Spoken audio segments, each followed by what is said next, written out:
This is Actualize Freedom, straight talk on growing clicks and conversions on Amazon FBA from people doing it every day. Now here's your host, digital marketing acrobat, Danny Kenji Carlson.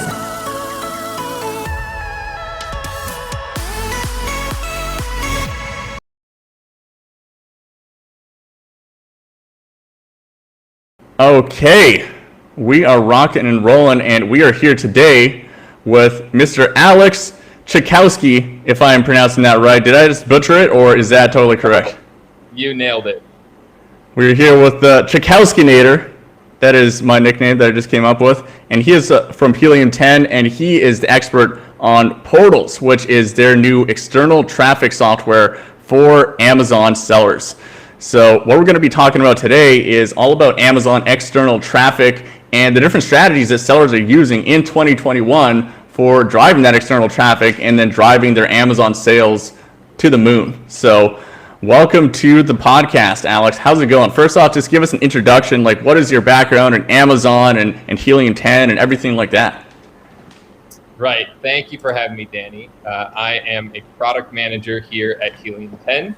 I work on our email follow-up email automation tool and our Portals marketing tools, landing pages, QR codes, short links, product insert designer, all those sorts of tools. So I don't have an extensive background in Amazon specifically, although I have sold things on Amazon, mostly flipping used textbooks. But I have more of a technical background coming from Walmart Tech and now Helium 10, where we're working in the Amazon space. Yeah, and before we dive into the Amazon external traffic stuff, can you just talk a little bit about Helium 10 and their growth trajectory over the past few years here? Because, I mean, we've seen that company grow from little Manny Coates and a few developers to a pretty large team that's really scaling things up. Absolutely, yes. So we have seen a lot of growth. I've been with the company only from August of last year, but I've known about Helium 10 back when I was selling textbooks on Amazon. And Helium 10 has seen a lot of growth. And with that growth, what we're trying to do is reinvest it in the tools so we can benefit our customers.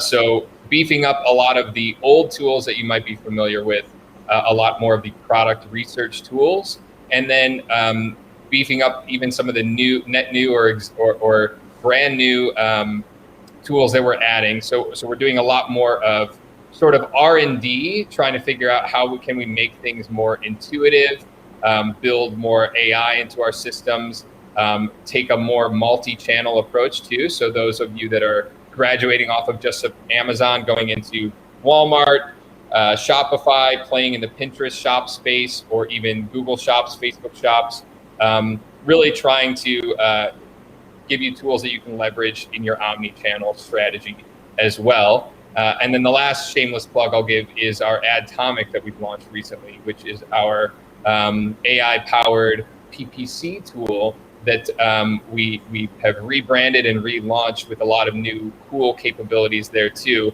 All of these things to try to make your job easier and your business run more smoothly. Yeah, well, actually, that brings me to an interesting point here. So before we dive into the Amazon external traffic stuff, I don't know if you can share this information or not, but we used we still use a tool called Presson to help us manage our PPC ads for our clients. And I know that Presson actually got acquired by Helium 10. So can you share with us any details? Like, is Presson actually just being absorbed into Helium 10's PPC software suite? Yeah, I wouldn't call it necessarily absorbed, but yes, we did acquire Presson. Ben and the rest of his team, we've been working very closely together since the acquisition last year. And Adtomic is actually the combination of our ads tool and Presson put together. We took the best of both tools, repackaged them, refined them to make them even better. And that Adtomic launch is basically the heads of Helium 10 clashing with the heads of Presson to create the best product that we could in PPC. And so that is kind of what you're seeing now in Adtomic, is all of the cool existing features that you had in Presson's PPC tool beefed up with what we had in ads with Helium 10. Interesting. Gonna have to check that out when that comes out. But let's dive into the Amazon external traffic. So kind of open-ended question for you, just based on everything you see, right? Because Helium 10 works with so many different Amazon sellers, so from brand new all the way up to 8-9 figure Amazon sellers. So like, what have you been seeing as far as Amazon external traffic strategies to be the most effective things for sellers in 2021? So there's a lot of things that you can do. The most, I would say, ROI aside, the most effective strategy is paid ads. So social ads, it has been the trend as of late, and that would be your Facebook ads, your Instagram, which is under that same umbrella. You can even do paid, Pinterest ads, things of that sort. You could also venture into the Google ad space too. So that is where we see the most success in volume, but also there is the spend that goes with that as well. So that's more of your paid traffic. Organically, it's much more difficult to drive off Amazon traffic, but certainly not impossible. And there's different ways that you can do that. So we kind of bucket things into two different parts of your funnel. There's the pre-sale part, which is more of the top of funnel driving sales traffic. And then there's also ways to market or retarget off of Amazon as well. And that's your post-sale bottom of funnel too. So you see most of the spending goes on at the top of funnel, which is you're building your sales funnel to try to drive off Amazon traffic to your Amazon listings. Excellent. And just to clarify on what you're saying there, when you mean organic traffic, you're talking about posting on social media, Instagram, SEO, and things of that nature, right? And paid traffic, you're talking about running Facebook ads, actually spending money on advertising. Absolutely, yes. Okay, excellent. So maybe walk us through like this funnel that you have set up here. So you're talking about, you kind of put traffic into certain buckets. You have the pre-sale traffic, and then you treat that a certain way in the funnel, and then you have the different steps. What are those different steps of the funnel? Right. So if you're looking at take a Facebook ad for instance, there's a few different things you could run it to, right? So the first question is, all right, I'm going to create an ad, and the copy and content aside, right? So you're going to want to build engaging content, engaging copy. And you're probably going to want to also maybe potentially split test that and figure out what audience is it converting best for, all those sorts of things. But just starting out, you're building your copy and content for your Facebook ad. And then the question is, where do I drive this traffic to? Now, I could drive it directly to my Amazon listing, which is not a bad decision. But you may also want to, depending on, is an existing product, is it a new product you're launching? There's different things that you might want to package with that. A very common one being, let me do either like some rebate type promotion or some coupon codes that I want to give away, whether it's single use or group coupon code, as a part of the launch to try to drive more sales and traffic for this particular product. So that's the first question you have to answer is where am I driving the traffic to? I recommend in a lot of cases to put a step in between in your funnel before going to your Amazon listing, putting a step before there where you can actually track the user that is clicking on your ad and hopefully collect some customer information.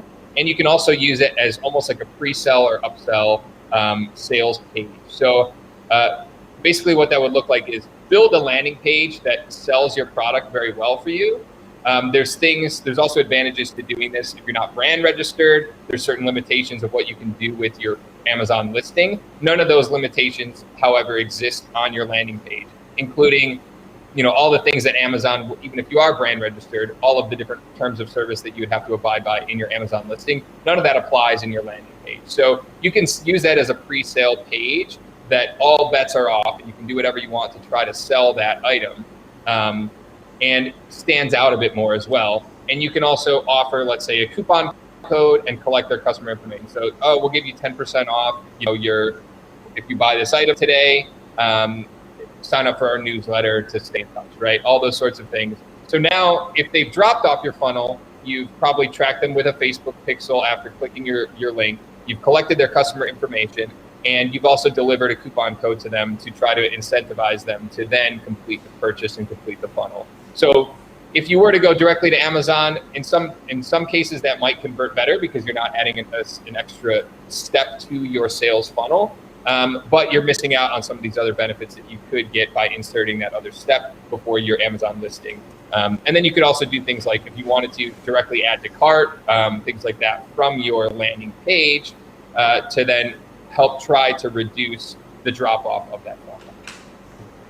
Right. I really like what you're saying there because there's a lot of problems with sending your traffic directly to Amazon. Like we may now have Amazon attribution, so we have a little bit better idea of what's actually happening. But the problem with sending someone straight to an Amazon listing is they may not purchase your product, right? So there's an average of 27 other products on every single one of your Amazon product pages. So you might just be paying for everyone to click over to your listing, but then your one competitor is just always showing up on your listing and their images are better, they have more reviews or whatever, and you're losing maybe 30% of those customers over to your competitor, and you're paying for it, right? So what you mentioned was really interesting, how you can get someone with a direct add to cart link from a pre-sale landing page. So you're doing all the selling, all the kind of convincing on that pre-sale landing page, and then you're sending them straight to that add to cart page where they're much more likely to actually follow through with the sale. Is that what you're saying? Exactly, yeah. So if you think about your Amazon listing, you have like a little bit of, you have your title, images, and description. And then if you scroll down, there's the more like detailed information that you can provide with more like creative copy and content, right? But before you get there, as you just called out, you're scrolling past other recommended items. Sometimes Amazon will have, like very comparable items too, and it compares those like, oh, these got better ratings, things like that too. So it's just another chance for someone to choose a different product from the paid traffic that you have actually paid for to drive them to Amazon, and you're losing out on that sale. So you can look at your sales page as similar to your Amazon listing, but pulling out all those things that might deter someone from actually buying a different product. And then the other thing I sometimes recommend too is, because Amazon is such a trusted service and platform, a lot of people like to kind of throw that it's fulfilled by that service on their landing page. So the button that to buy it or add to cart might say buy on Amazon, or some big banner that says available on Amazon or sold and shipped or shipped by Amazon, right? Things like that too, so that they know, oh, this isn't some sketchy site that I'm going to, like some of the Instagram ads you might see. It's actually going from Amazon, so I can trust that if something's wrong with it, at least I know I can return it or get my money back or something like that too.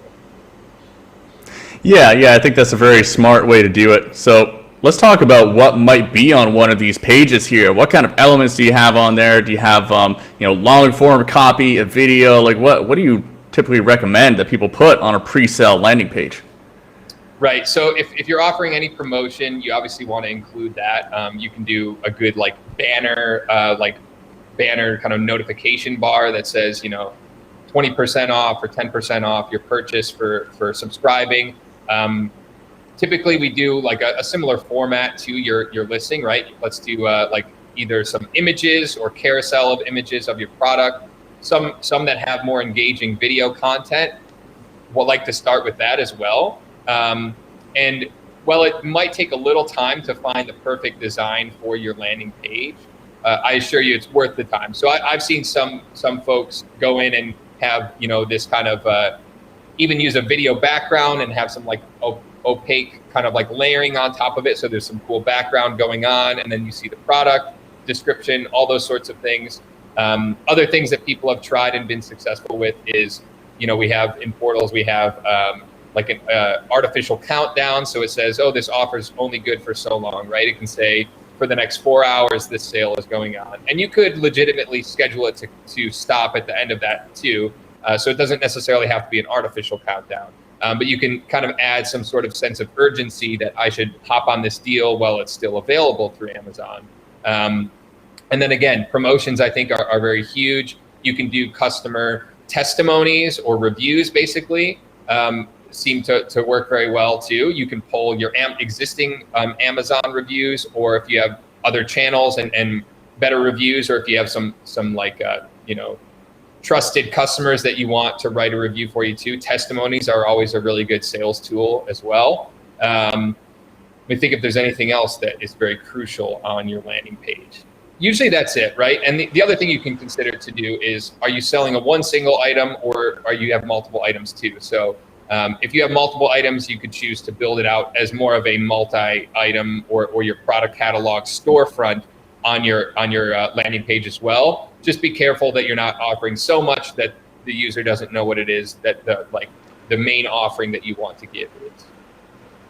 Yeah, I love those ideas because you're so limited to what you can really have on an Amazon page, right? And having testimonials is really amazing, but outside of just your Amazon reviews, you don't really have any control over that. So I love the idea of putting some actual customer testimonies on that landing page, maybe even some videos, right? Some actual customer videos where they're just doing that, because it's really not a good way to incorporate that into your Amazon listing so much, just like having exact control over the entire sale process of your product. So I really love that idea. But let's talk about maybe the different traffic buckets here. So you're talking before about the pre-traffic, the traffic that doesn't know about your product that you're then going to send to this landing page. What are some of the other kind of types of traffic that you want to focus on, and then where are you sending that traffic to? Right. So all of that kind of like pre-sale traffic would be, your Facebook ad, your Instagram ad. You could also use, like you kind of said, organically too, right? You're posting things on your Instagram, and you could say link in bio, or you have your kind of like popular thing is like link tree is the new thing that everyone's putting in their bios, which is just a list of buttons. We have the same kind of functionality in portals there. And then you have like your other platforms. Pinterest is gaining in popularity a lot. So there's all those kind of like pre-sale traffic that you can use to drive to, say, a landing page or a sales page. And then there's other types of ways that you can also engage with your customer post-sale from Amazon too. Now there are some flags that should be raised regarding what is within the terms of service of Amazon.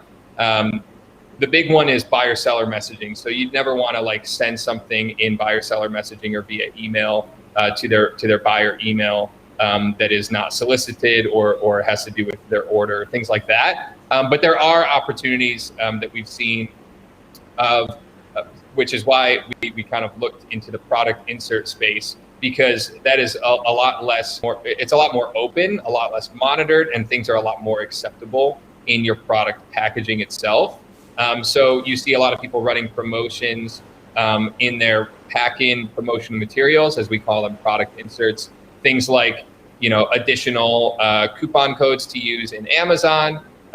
You're kind of like follow us on our different social media handles, activate your extended or activate your warranty or claim your extended warranty, all these other things post-sale as ways to engage and capture your existing customers. The biggest thing that you want to avoid is just if Amazon sees that you're trying to divert or steal sales traffic from Amazon, they won't tend to like that. But if it's really like just to engage with the existing customer, again, via social or things like claiming a warranty, then those things are within the TOS and are deemed more acceptable.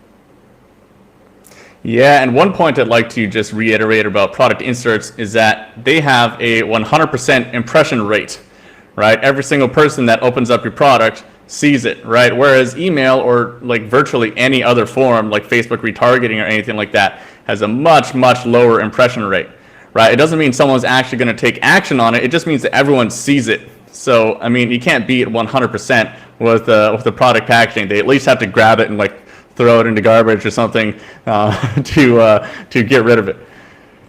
Absolutely, yeah. And that's like another opportunity to, maybe you have it in your packaging, but it's just another opportunity to like, whatever your brand name is, maybe it's some private label brand name that you have. It's just another way to reinforce that brand recognition in your product insert. And then again, if you can make it some sort of like incentive to actually, whatever your kind of call to action is on your product insert, incentivizing in some way usually tends to convert a little bit better. But you made a great point, right? You could be putting a bunch of organic content out there that's never seen, or you could be paying for ads. Now the ads, at least you'll get impressions from the ads, but there's something different where you've already purchased the item and it's in their home, right? And if they're not going to engage with whatever content that you put on there on your product insert, like you said, they physically need to go and throw it out, right? So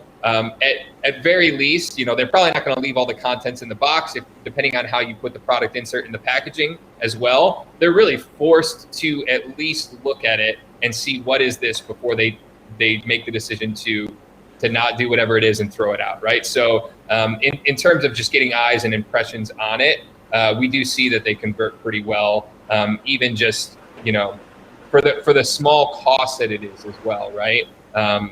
You can get them for cents on the dollar, 10, 12 cents, per insert. And so the little investment that you would take to try to get eyes on that, in a lot of cases, turns out to be worth the investment. Yeah, and I mean, I think there's only one thing that could possibly beat that, and that is, I'm still waiting for a startup that figures this out, is how to incorporate their retargeting pixel with door-to-door salesmen who actually just show up to your door and ring your doorbell a few times and actually get in your face, right? So until that day comes where that's just integrated, maybe that'll be an option within Facebook ads. You just choose like retarget and then ads type like door-to-door salesman. You pay per door knocked. Yeah, I don't know if that'll happen. They do have services where if you're printing your like postcard type inserts, where they'll deliver it to your mailing list for you. There's those sorts of services, but nothing that's that that human aspect yet. Yeah, I mean, if you had a higher price point product, it might make sense to do one of those services. There's some interesting ones out there that I've seen that they'll actually create handwritten letters that you can send out to a mailing list. Like you just type, punch in a bunch of addresses and stuff like that. They usually use a CNC machine to actually write the handwritten letter, but like the person who receives it can't tell the difference. It looks like it was written with real ink and everything like that. So, if you have a higher price point product where something like that makes sense, it could actually not be a bad strategy for you. Yeah, that's personal touch, although not quite, a little impersonal if it's a machine doing it. But yeah, you're right. And you brought up a good point too. With all of these different strategies, I think it's very dependent on the product and the price point of the product, the what is the persona of the buyer too, right? So there's always that, again, there's that kind of human variability of some of these tactics that we're talking about will work better than others depending on, again, the type of product or who your customer is, right? So if your customer isn't on particular channels, then maybe you don't want to drive the traffic that way.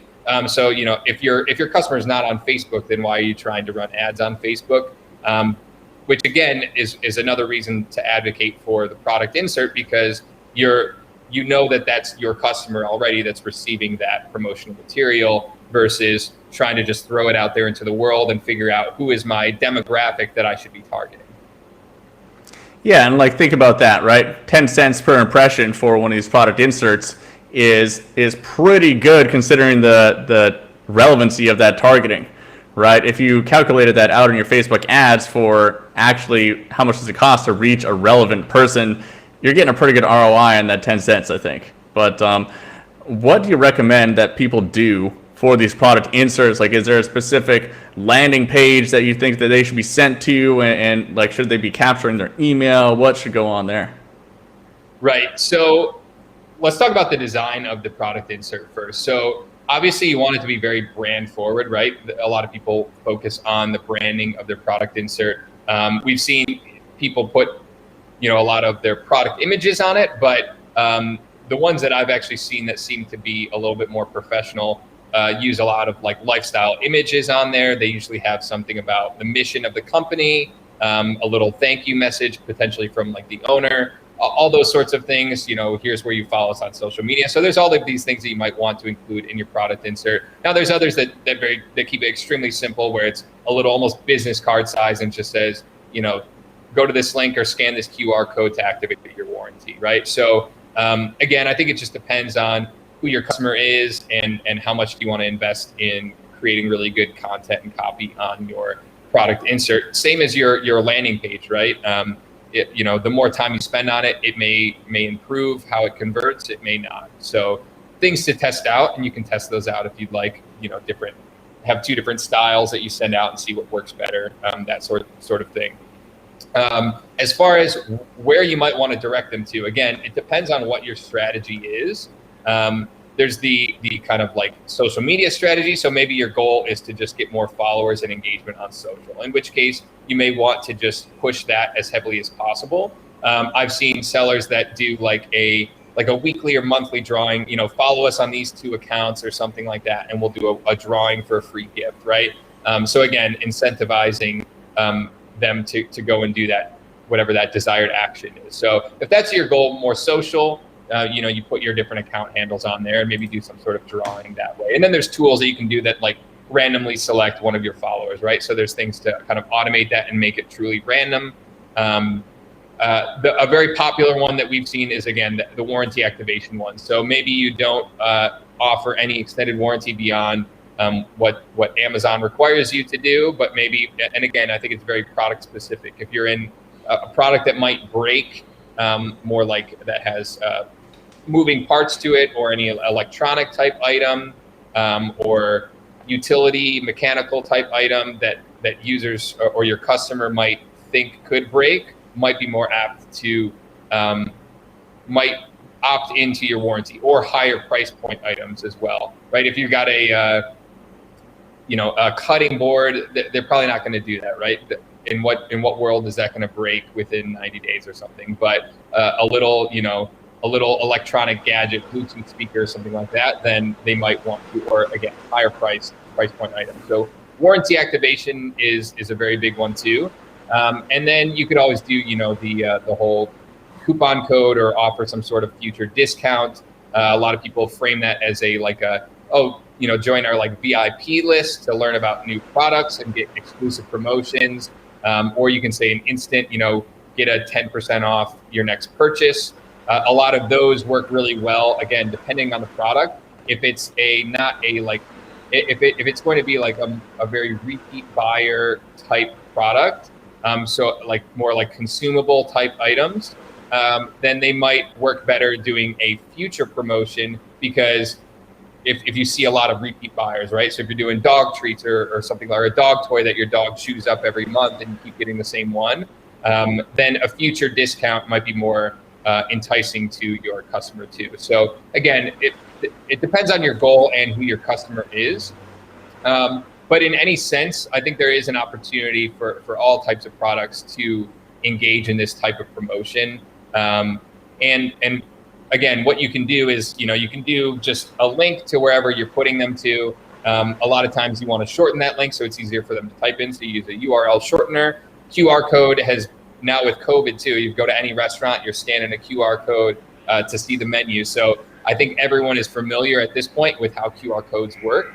And some enjoy that experience too. So either way, you're doing that. And then the other thing to remember too is wherever you're sending them to, make sure it's mobile optimized, because chances are they're pulling out their smartphone and going to it, right? If they're scanning a QR code, they're 100% going to the mobile site. So go mobile first, make sure that it's a responsive mobile first design of whatever web page or source that you're directing them to.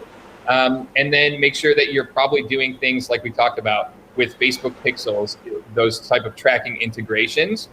So maybe you just are selling stuff, you have a product insert, they scan a QR code to go to your landing page, and you have tracking pixels on your QR code and landing page. And now you can then retarget that person off of Amazon, and hopefully potentially make them a repeat buyer. Or you create a lookalike custom audience in Facebook and say, what are other people that are similar to this person who has bought this product already that I can then retarget using social ads too. So a lot of different intricate strategies that you can take, and the paths separate into a million different directions. So there is some planning and thought to put into it. But if you find a strategy that works, you can see a lot of success from it. Yeah, I think you really got to keep it stupid simple, because you gotta remember that, like, there's always going to be a certain percentage of people that just do not understand simple things like QR codes and links and stuff like that. Like, I'll give you a quick example. Like, I once was on a Zoom call with somebody, and then I sent them an important link in the Zoom chat, and they had to save this link for future reference, and they pulled out their phone and took a picture of the link of the Zoom chat. I'm like, are you sure that's the best way to save it? I mean, I think I might just like open it and bookmark it or something like that, just suggesting. But I mean, it's some people find this technology stuff a little bit overwhelming and difficult. So you want to get people like every possible avenue, right? The QR code, a short URL that's super easy for them to type if there's someone who's going to type it, and things like that. And I love also how you're saying that it really depends on what the product is, and you actually have to think about it. Like, don't just take what Alex is saying here and just go do it because that's what Alex said. It doesn't make sense for a lot of products, right? The warranty works great for a lot of products, but I mean, if you're selling something that just doesn't break, why in the heck would you ever go sign up for a warranty? Like, I can tell you, I'm never going to bother signing up for a warranty for my, steel wrench that has no moving parts, and it's like I could just drop it off my second floor balcony and it would be perfectly fine.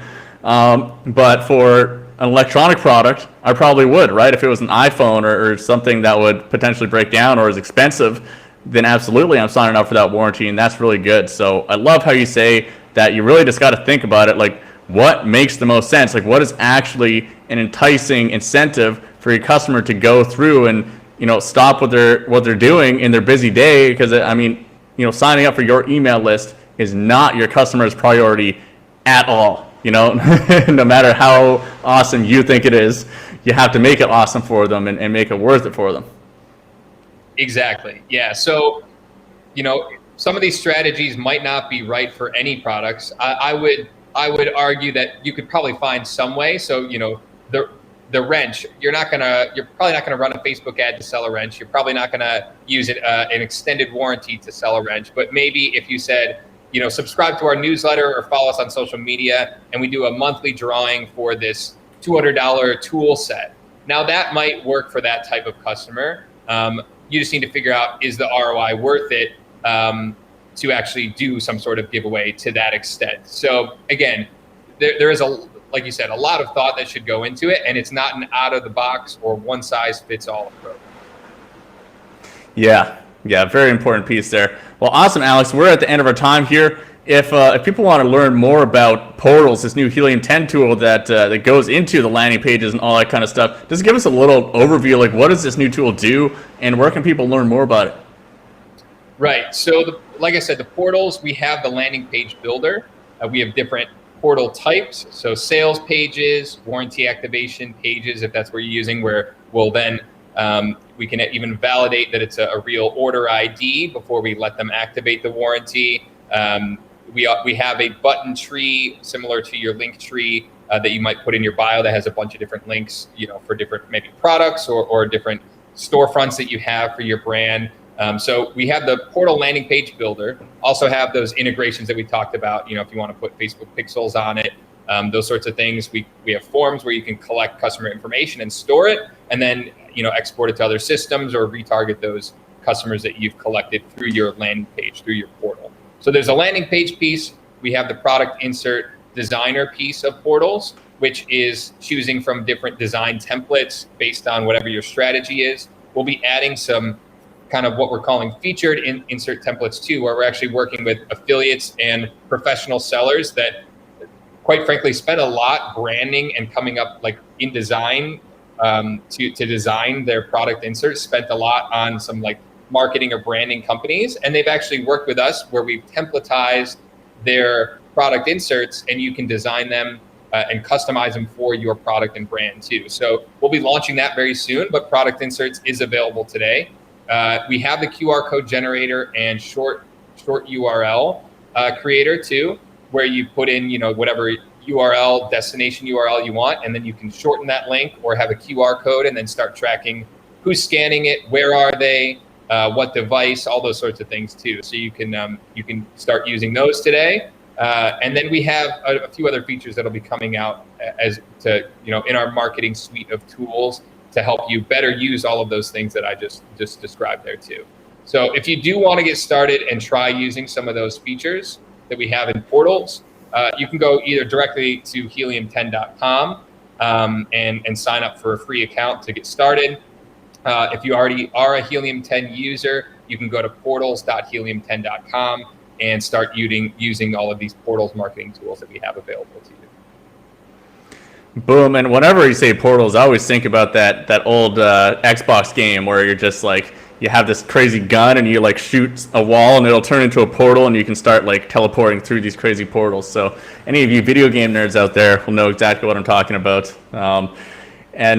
Portals, the Helium 10 version sounds also fun. So whether you're talking about Xbox portals or Helium 10 portals, you guys are in for a good time. So thank you so much for coming on here, Alex. And we'll put all those links in the show notes as always, guys. And until next time, go out there and kick some ass.